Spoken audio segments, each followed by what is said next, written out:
if you're looking for an outdoor lighting solution in an area where you don't necessarily want to run electricity, I want to show you a product that we just got.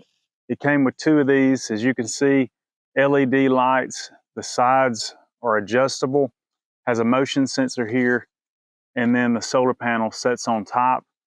The back side is adjustable as well, and then it goes in the bracket, which I'll show you next. So here's the bracket. The light literally just slides, the back side of the light slides right back in there, right down in there. It has 2 screw holes there.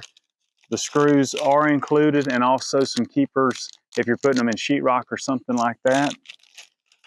This product comes with 2 remotes, batteries included, which I was very happy about.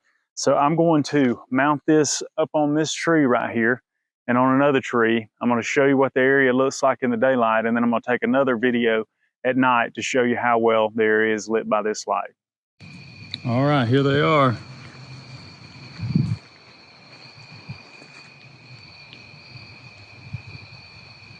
I'm pretty satisfied with them.